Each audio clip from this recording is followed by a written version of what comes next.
We interrupt what you're watching right now to bring you this exciting story. Your cell phone is actually ringing. નમસ્કાર મિત્રો, હું આપનો રમેશ મેર. હાલમાં તમે જોઈ શકો છો પાછળ ભાજપનો ભ્રષ્ટાચાર ખુલી રહ્યો છે. નેશનલ હાઈવેને પોતાની વાહવાહી મટાવવા માટે તાત્કાલિક અસરથી ચાલુ કર્યો અને એના કારણે હાલમાં પરિસ્થિતિ એવી છે કે જે ઢેઢુકી ગામનું મહત્ત્વનો જે તળાવ છે એનો ઓવરફ્લો હતો એ બંધ કરી દેવામાં આવ્યો. મિત્રો, આ વરસાદમાં એ ઓવરફ્લો થવાની તૈયારીમાં છે. હવે ઘટના એવી બની કે જો આ તાત્કાલિક અસરથી ન ખોલે તો અહીંના હજારો હેક્ટરમાં પાણી ફરી વળે એવી પરિસ્થિતિ છે.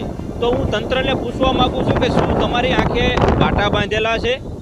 આવી મોટી ખેડૂતની નુકસાની બાદ તમે જાગો અને અમારે સ્થાનિક લોકોને આપણે ફોન કરવા પડે અને આવા નેશનલ હાઈવેમાં આવી મોટી મુશ્કેલી પડે અને જ્યાં નાળું હોય ત્યાં માત્ર માટી નાખી દેવામાં આવે અને આખા તંત્ર કાન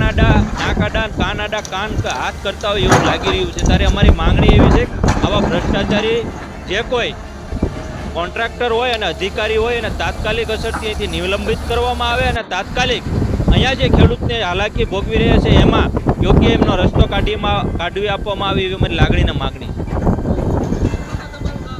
મારું નામ વિનુભાઈ હકાભાઈ મેણિયા. આ ગામ સાપર છે. મારું ખેતર અત્યારે તળાવ ખાલી 1.5 ફૂટ બાકી રહ્યું છે. હવે ઓવરફ્લો થવાની તૈયારી છે. આ પાણી ઓવરફ્લો થાય એટલે પહેલાં મારું ખેતર ધોવાય.